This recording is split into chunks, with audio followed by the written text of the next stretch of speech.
Good evening, it's Kuro. I have a Tier 10 game after um, the patch 8.0. It's not about CVs or anything like that. This was just a really solid game with Shima. Number one, wanted to talk about Legendary Upgrade, how to tolerate it. I've had a couple people asking um, about how I recommend going about it. And the other one was on the enemy team, they have a triple Grozavoid division. They're obviously trolling CVs, um, but that also represents a major threat to me with, Grozavoid being a nasty gunboat that, can get down to a 6 kilometer concealment. So, right there, that's the number one threat to me on the team. And I'm going to run you through kind of a simulation of how I'm going to deal with something like that. Um, because it might be a little unconventional that most Japanese destroyer players probably wouldn't go this route. Going over the matchmaking, we do have a Wooster, we do have a Minotaur, and we do have a Benson. Those are the threats to me. The map is north, it's 3 cap domination.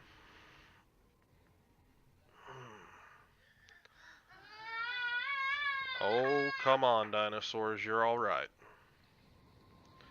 And I apologize in advance. I'm going to have to pause this video a lot to try to get in, all of the information that I want to give you guys. So right off the bat, when I spawn in, I check my position, looking at where my allies moved in. I'm already formulated a plan, typed it in chat. I'm going up to C, and then I have to deal with this. And it's basically the new version of a cyclone. It's not as, obnoxious as a cyclone that cuts off your vision at 8 kilometers, but it does reduce your concealment by, my guess is around 10%. Haven't actually looked at the hard stats, but judging by what I see on my boats, is about a 10% decrease in my concealment. So this boat, I go from a 5.6 kilometer concealment to about 5 kilometers. And that is nasty because radar. It lets these radar ships sneak in. For example, Wooster. Typically, I would see it coming slightly before it's able to radar me. Not anymore.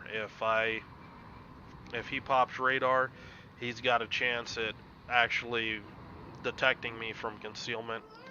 So right here, I am taking, my first kind of look around, like hard look, you know, um, what am I able to do? This is a question I ask myself at this point. What am I able to do? My team is still more than a full grid square away from me. So that's telling me that if I spot a destroyer out here, uh, my team's going to have a 13, 14 kilometer shot on that destroyer if they even bother to shoot at a destroyer that far away. So I can rely on next to no support out here as far as, fighting an enemy destroyer. I do have, potential radar threat with the Wooster and the Minotaur. So what I want to do is I'm popping speed boost. I'm preparing for combat.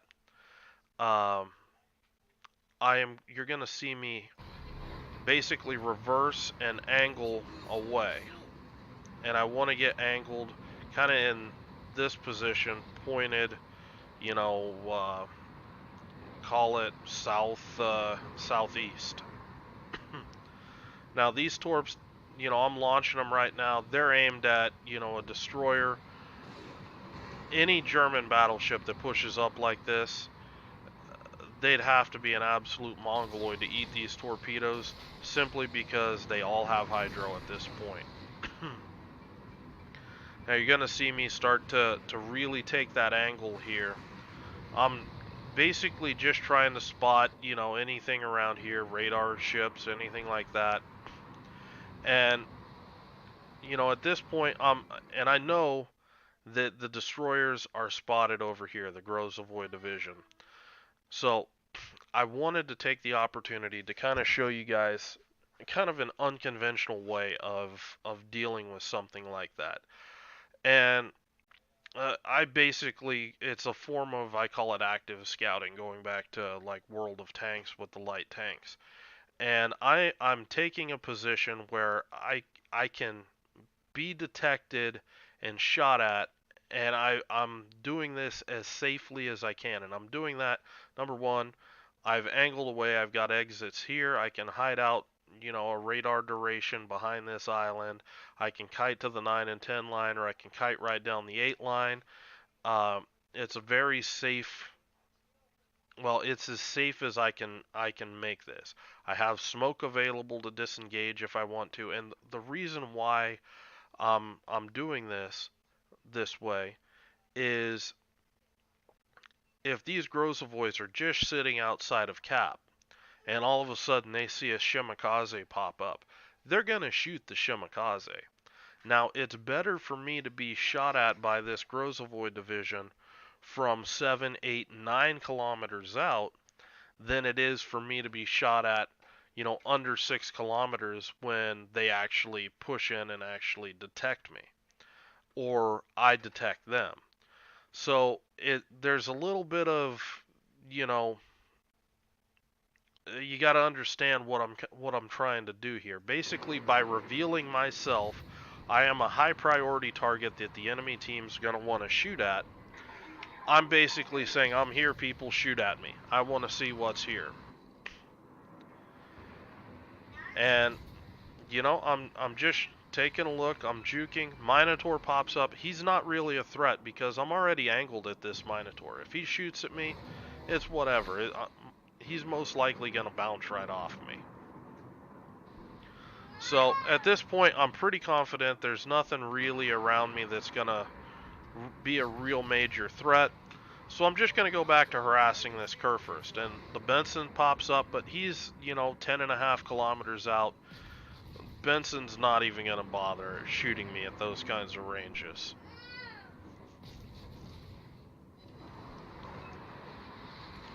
So right here, just kind of showing you, this is kind of cheeky, but, this is one of the ways that I know how to, why I dodge so effectively. I don't even see this guy shoot, but I did see that he started turning broadside, so I know he's likely to shoot. So I'm timing it in my head. Shots are already on the way, but I've already accelerated. The shots all go in behind me. And that kind of low speeds throttle jockeying you can do all day with all of the torp boats. They typically have a really high horsepower to ton ratio compared to destroyers of other nations um, for their tier, and so it's something that I take advantage of periodically. Now Benson smoked up. He's a lot closer now. Uh, I'm basically stepping outside of my smoke. I want to make sure that this guy can't really torp me. My my smoke is basically there uh,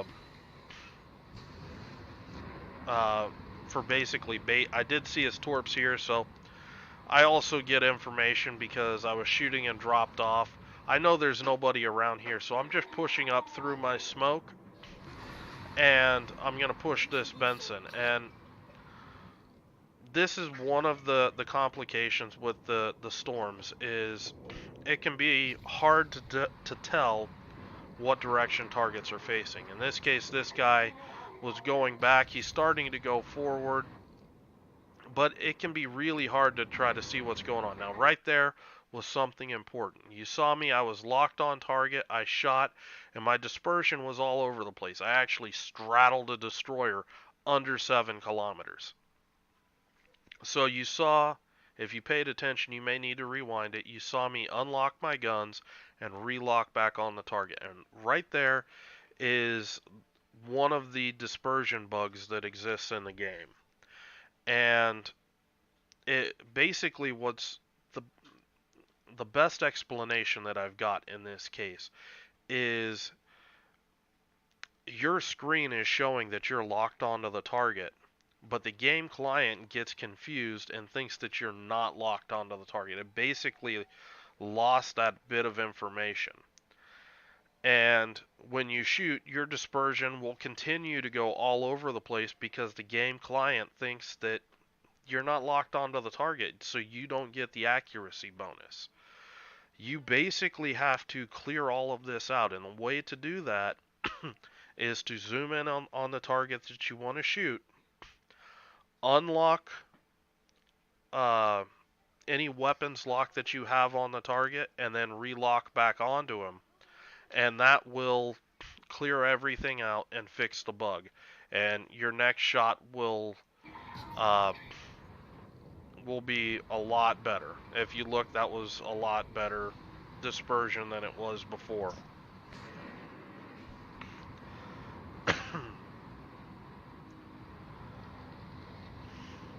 So at this point, Benson's down. We've got this Minotaur that's trying to hold this corner up here. This Minotaur should run. He should just dump torps and run right now. If I was this Minotaur, I'd dump torps here. I'd come back out and I'd dump torps here. And if he kites up, he's got a chance at getting away. But and I mean, this Bismarck over here, he could probably even just gun him down. But if he stays there, he's gonna die.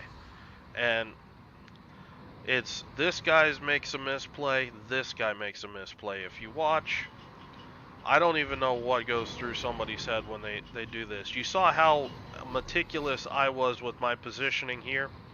Okay, he shoots at a Kurfürst that's 8 kilometers away from him. There's a Minotaur 6 kilometers on his broadside. He's not even angled to mitigate the damage. And, Minotaur, of course, nukes him right off the map. Now, gonna use this time to talk a little bit about the legendary module. Typically, when I'm running my boat without a legendary module, I split the ship into 2 equal halves. The port side, starboard side.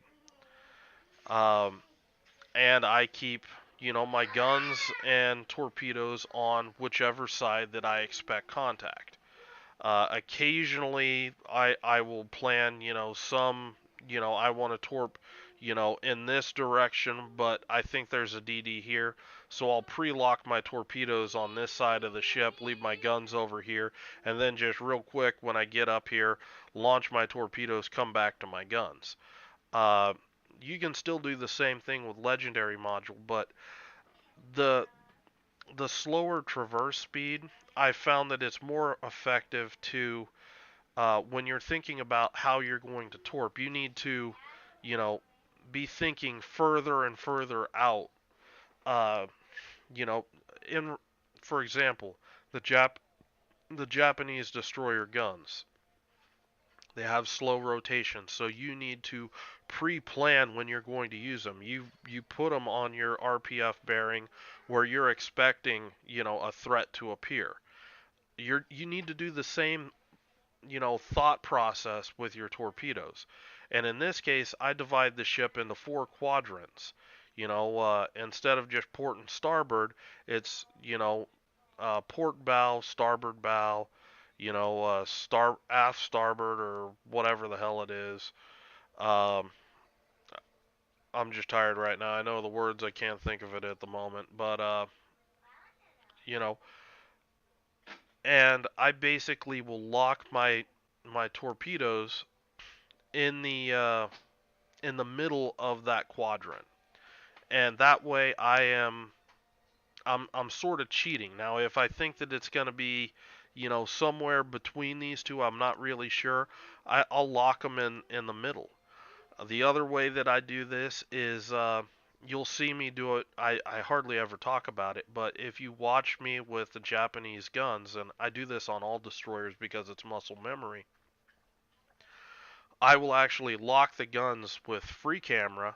I will basically look down a bearing, and I'll right click and enter free camera so I can look around, but my guns are frozen on that angle.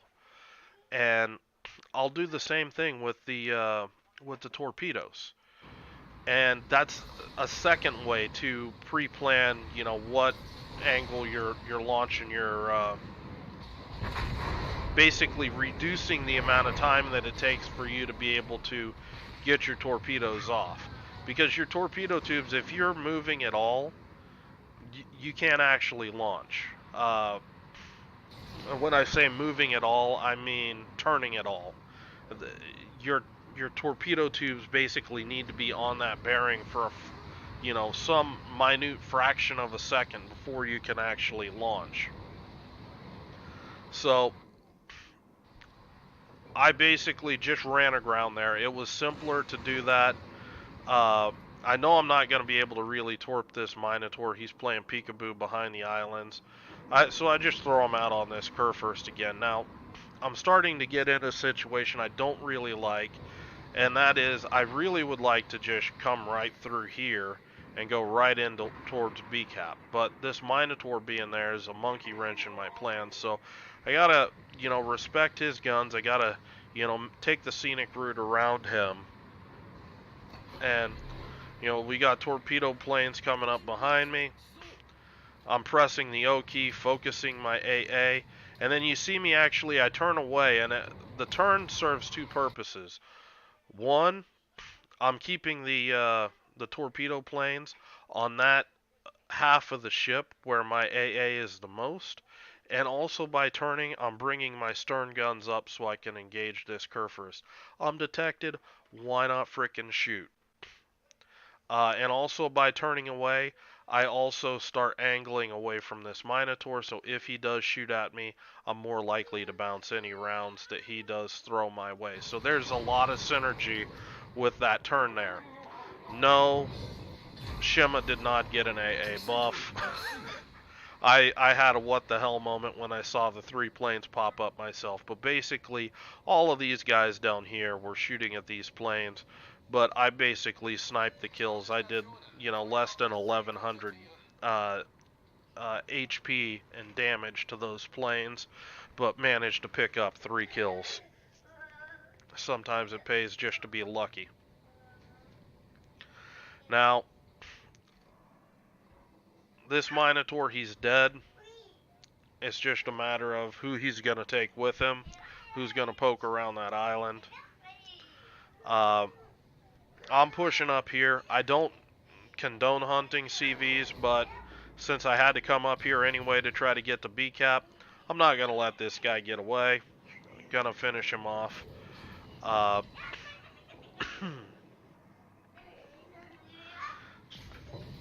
So this is just, easy shooting at him. Excuse me. Mic off. Mic on. Sorry about that. Got a little bit of a scratchy throat. And this shot will finish off the Lexington. And now I'm coming back and I'm looking already at the mini-map because I know the Lexington's done. And I know that this Grozavoy, because Minotaur's dead now, RPF's out here. I know this Grozavoy's still out here. I know that there's a plane out here because I just got plane spotted. So that's something in my head that I'm thinking of. Now, what I'm doing right now, I'm planning my ambush. And I think that I'm pretty sure there's a Grozavoy somewhere right around in here. And if I was this Grozavoy and I had just seen all of these fat boats coming out of CCAP, it would be really frickin' attractive for me to push up here, dump torpedoes, kind of kite back out here, and get, 10, 11 kilometers away and start gunboating. The counterpoint to that is I was also just spotted up here, and it would be advantageous if a Grozavoy just came up here and killed the DD. So both of those things could be true. but it basically tells me that he's basically going to be moving in this sort of position, and I am going to set up an ambush on him. And I'm going to do that. I'm letting my team know the angle. I get lucky. We get a quick picture, a quick spot on him, so I know he's, you know, basically 9.9 in closing. And if you look, what I'm going to do, I'm going to start turning out right now. And I'm doing that, and I'm sorry, I know I'm pausing this a lot, but I want to make sure that I explain all of this so everybody has a clear idea of what I'm doing. I'm turning out, and I'm doing that to reduce the rate of closure that we have. I was traveling over 41 knots before I started my turn. He's probably traveling 40 knots or more, and that rate of closure is extremely fast. Uh, by turning out, I'm giving myself, an extra fraction of a second to get my guns up on target, get them on the right bearing, and just as importantly, my plan is I want to basically bait this guy. If you look, you know, this is a Grozavoy. Base gun range on Grozavoy is around 12 kilometers.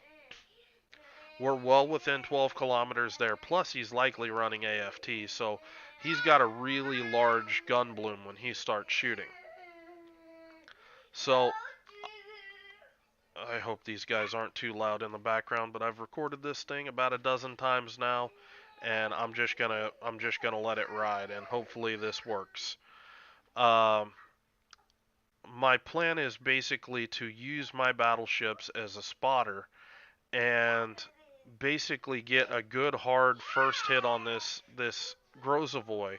And as soon as he shoots at me, I want to smoke up and disengage, and basically pop my smoke as soon as he shoots. So I drop off. He's got nothing to shoot at, and he's going to be left spotted by my battleships. And basically the smoke works by you basically have to be going under half speed. Hold on. Mic off.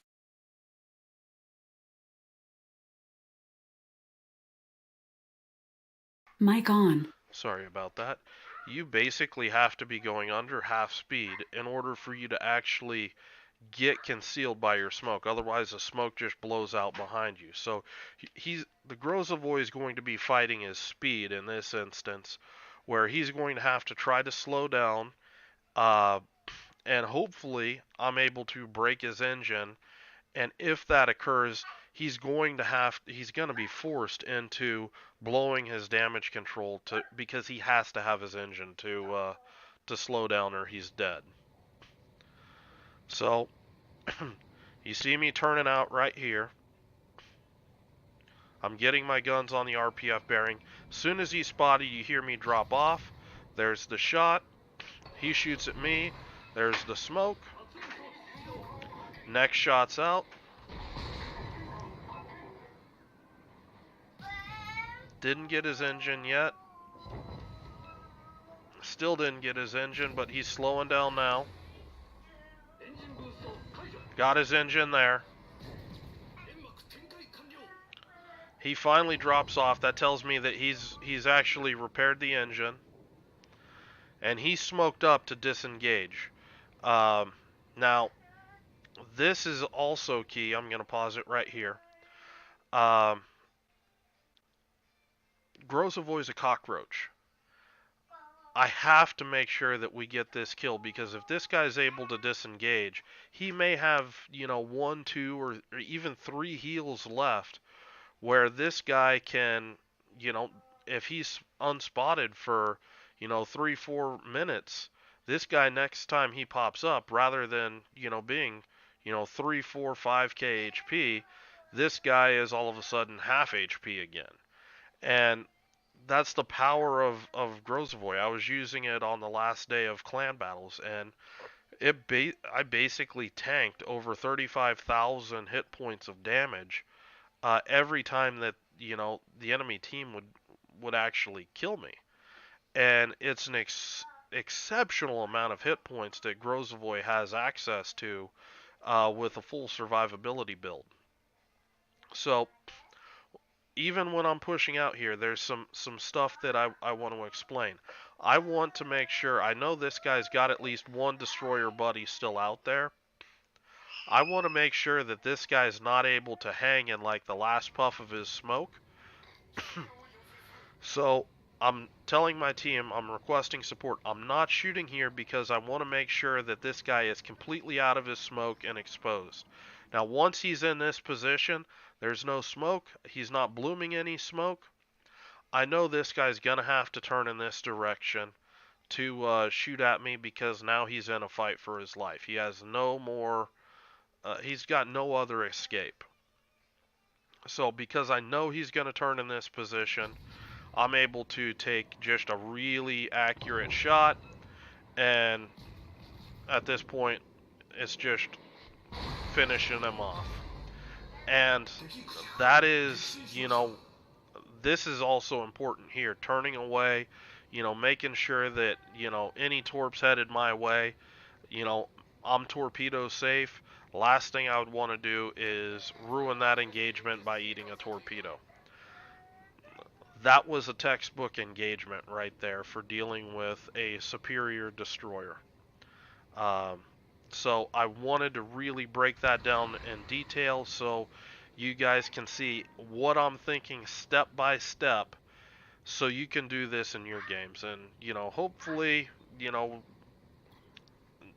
knows, one day you might be throwing that kind of moves on me. And, that's why I do this kind of thing. I like to see really good, smart destroyer play. And an ambush like that is absolutely brutal. And I just wanted to take the time and make sure that, guys watching my channel understand how to be able to pull that off. So I'm coming up here, and we're going to be into another quick talk about the legendary. I'm trying to decide what's best. The enemy team is pushing C hard. We've got a straggling Yamato back here. I decide that, you know what, I'm going to go for the Yamato and then try to contest B cap. I'm rotating my torps ahead. You see me keeping my torpedo indicator, as close as I can to where I want to launch. Even the Wooster pops up, I know I'm going to get radared. I know I am. But I'm just going to ride it out and deal with it. I pop speed boost, and now I'm gonna try to get safe. You gotta work around your torpedo tubes. And if I had tried to dodge shots or anything like that, I wouldn't be able to get those torpedoes out, and then I would have a really healthy Yamato charging a not so healthy Kurfürst, and I can't let that happen. So I ate a little bit of damage there, but in return I got off a devastating torpedo volley on this Yamato and dev strike him right off the map.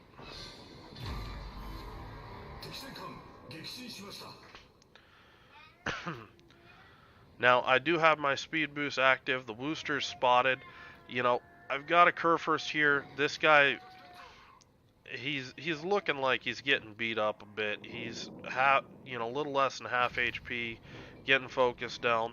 I want to break, some of the focus fire on him. So I'm just going to open up on this Wooster, try to bait this guy into shooting me rather than the Kurfürst, because at this distance, he's going to have a hard time hitting me, a lot harder time hitting me than my Kurfürst. So, I'm just driving, strangely, I'll just put it that way. Reversing, turning in, angling, just in general being unpredictable. I can accelerate, away at any moment, that I think that he's going to hit me. Now at this point, the base is half capped. Nobody's shooting at the Kurfürst. We've got this cap. I'm not going to waste my time here. This Wooster cannot poke this Kurfürst at this range. He'll get nuked. I'm off to go be useful somewhere else. The bat signal calls. So my plan is, I've got these battleships. here that are pushing through C or trying to cap C. So what am I going to do about it? I'm gonna push right up through here and dump torpedoes through here, or if they hold up in C, dump my torpedoes down in C. So if you look, um, even when I'm look how stationary I'm keeping my torpedo indicator. I'm not really moving it around and looking, and when I do, I go into free cam mode. And this is the other way that, I keep my torpedoes on target. I'm very systematic about how much I move my indicator, and the indicator, is, right here.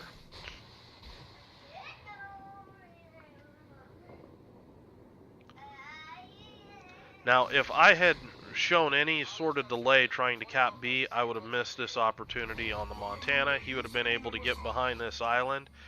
And even, he sped up, so even that third set of torps wouldn't have hit, with the exception of, me making this guy move. So I just open up on the guy. And if you look, who said Shima guns suck? 4K volley, yeah, I'll take it. That's disgusting amounts of damage for, a DD. So, torpedoes, Montana turned out, that's telling me that I got a chance at actually landing torpedoes. He's going to eat one there, and we're going to just keep pushing right around this island and try to follow up on it. Mic off.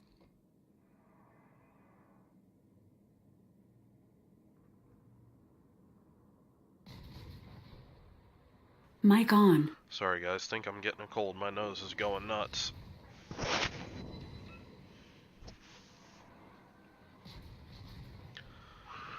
But at this point, we're at 961. Just trying to get every last bit of damage that I can get. It's already been a pretty decent game.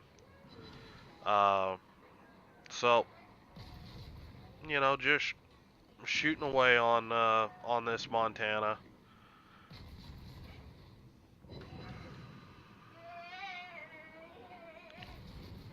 .991, and of course get a last minute fire.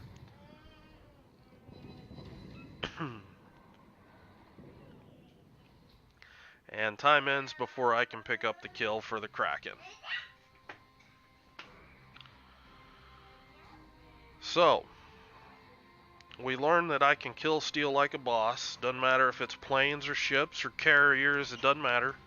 I'll steal it. And that Wargaming still has not fixed this goddamn UI bug. And hopefully, I've taught you a little something about how a different way to ambush gunboat DDs, and you learned a little bit on how I tolerate putting up with the legendary mod on Shima. Gonna go on ahead and take a look at the detailed report, and I'm just gonna pause it on the HP trade, and this is what I mean by just back alley fight. This guy, I did. It, don't take this that I'm knocking this guy. This guy, he didn't have an opportunity to shoot me. I didn't give him one. Most of this was done in his last volley. He kind of hit me a little bit once inside smoke, but he got one solid volley that hit me, and that's really the only opportunity that I really gave him to shoot at me. And the numbers don't lie. Ambushes are incredibly powerful, but you need to think about it and plot it ahead of time.